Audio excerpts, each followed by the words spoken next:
Hey everyone, I'm Karen. I'm the Green Thumb Gourmet. Have you ever said to yourself, I wish I had a green thumb and I wish I could grow some of my own food, or I wish I had more space to grow some of my own vegetables at home, but I just don't know how, and I don't think I have enough space and I don't think I have enough time? Well, today I'll be showing you that it's possible. And it's not only possible, but it's fun and it's easy. And all you need is a little inspiration, maybe, and a little guidance. So come along with me. So today, as you can see, I have many different containers and different sizes. This one here, this holds my herbs and it is self-watering, which makes my life easier. Has a little gauge over here on the side. You can get these on Amazon. Has a little nozzle you fill it up with, and you keep track with the little gauge to make sure there's always enough water. I have my thyme in here, which is flowering right now. And if you decide to put herbs in containers, which is very easy, you just use good potting soil and feed them with fish emulsion, which is a lot of nitrogen and water mixture, maybe once a month once they get started, once every 2 weeks when you first put it in. Just make sure you keep them watered and in the sun. Some of them like dappled sun. This is actually my squash plant I stuck here because I just had an extra seed and it sprouted and grew a little bit, so I didn't want to waste it, so I stuck it here. And as you see, I have another self-watering plant bed, which isn't necessary for these, but if I go away, it kind of takes care of watering them. This is my basil and lemon basil in the middle and Italian oregano. So these I use every day, just about. I come out here and clip some off and use them in my kitchen, make some yummy stuff. This is just little cherry peppers I have growing in here. And this is a loofah squash, which is super interesting because when it's small, it's like a zucchini. If you pick it when it's getting a little bit bigger, it gets a little woodier. And also, you can let it dry on the vine later on once you're done harvesting, and then you can get loofah sponges out of it. You can make them, which is pretty cool. It's inside my screened enclosure, but I will be hand pollinating that, and we'll go over that in future videos.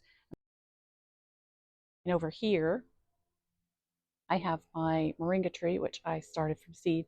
Super easy. See this container? You can see it a little bit closer here. It's pretty large. I started it from seed. I put 3 in there. All 3 survived. I planted the other 2 in another spot, but this one I keep inside because I like to harvest the leaves and dry them out, and I make capsules out of them. Basically, it's the miracle tree. They call it for a reason. It's just so full of everything wonderful that your body needs. So I keep one inside, and it's organic, so I can control bugs, temperature. You could do that on the back porch, and you can keep it small by snipping the top as it gets bigger so it bushes out. It doesn't get quite as tall, and you can repot it up and make bigger pot as it goes along and as it needs more space. You just really, same thing with this, like our today's episode is about hitting plants that don't need necessarily any pollinators and mostly just nitrogen to maintain them. These are my strawberry plants. I have those in self-watering little beds also. Uh, every year I make babies from the little shoots that come out. I'm actually starting one right here. I can show you this one. This little shoot, once it gets a few little more leaves at the end, what I'll do is I will plant it in the soil and wait till it takes root. And once it does, then I will snip it from the mother plant, and then I will have another strawberry plant, which is what I did with this middle one. And this one over here, where is it? There it is. And there's a strawberry there. A couple of them starting to come out now. It's flowering, so I'll be getting some strawberries pretty soon. So here you'll see I have actually a long flower planter, and it has onions in there. I put bunching onions in there, started them from seed, and I kind of harvest off of that. I harvest off of that for just salads and general cooking. And I like to have it fairly close to my kitchen. It's pretty easy to come out here on the porch and get it. These are outside though. Onions are very pest friendly. Oops, I got a bee friend here.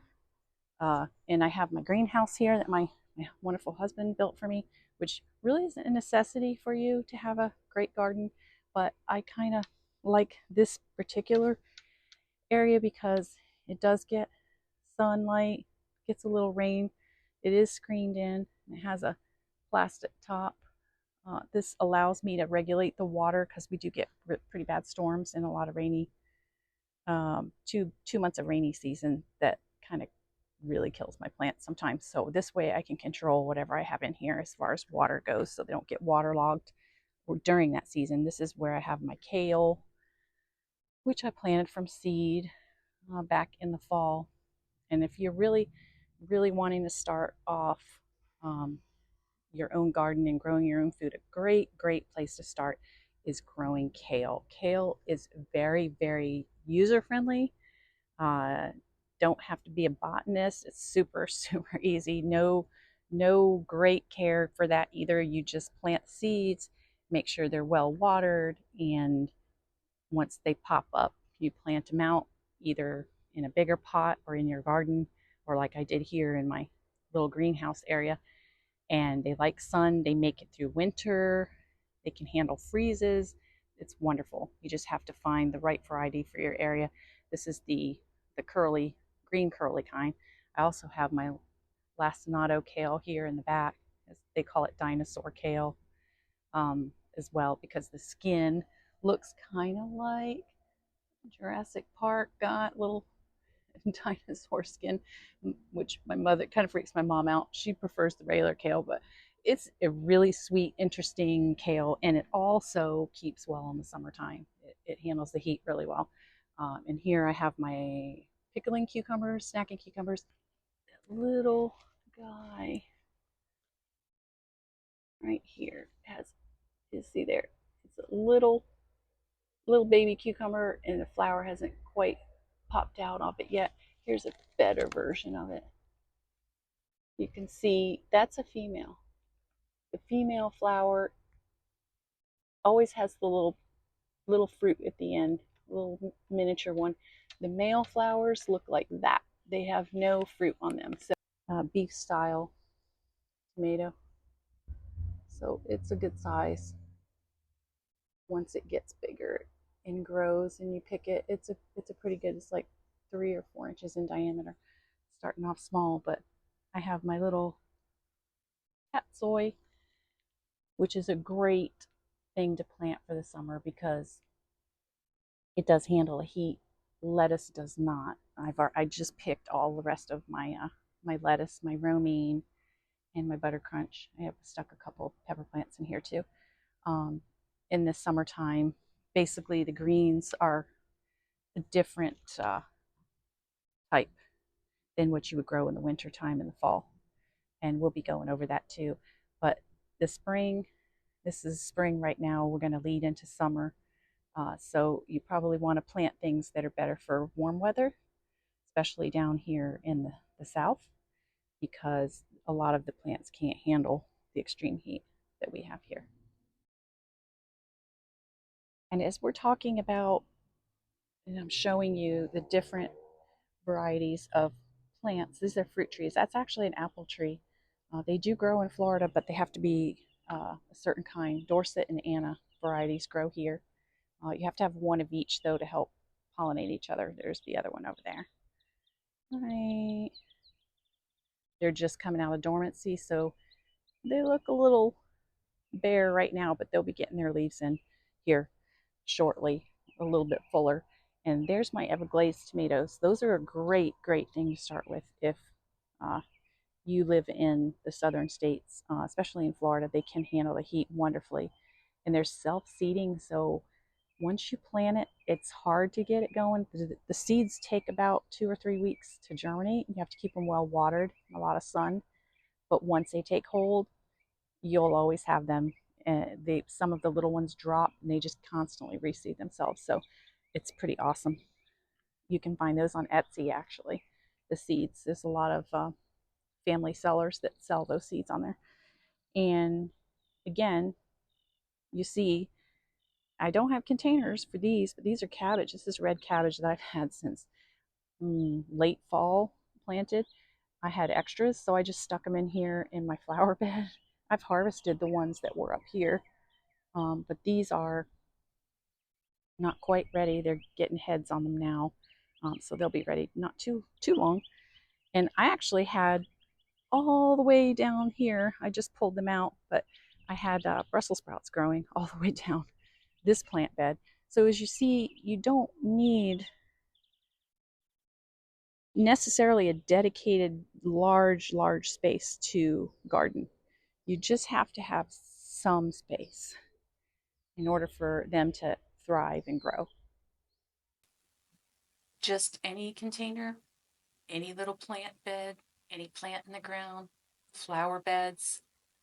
As you see, you can have little trellises tucked away here and there. In this particular plant bed is 6 feet, I think, by 4, but it's along my fence, and you see other planters in pots. Anywhere you can put a plant, you can grow something. It's doable, and we're going to go over in the next 4 episodes. I'm going to do a series of 5, how to start small and work your way up. And we're going to be working on some spring plants and flowers, things like that. Very easy to do.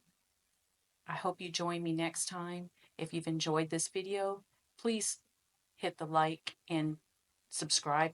Would help my channel. And we'll go on this journey together. And we'll be discovering how to grow our own food and any space, big or small. So stay with us. Thank you for joining me.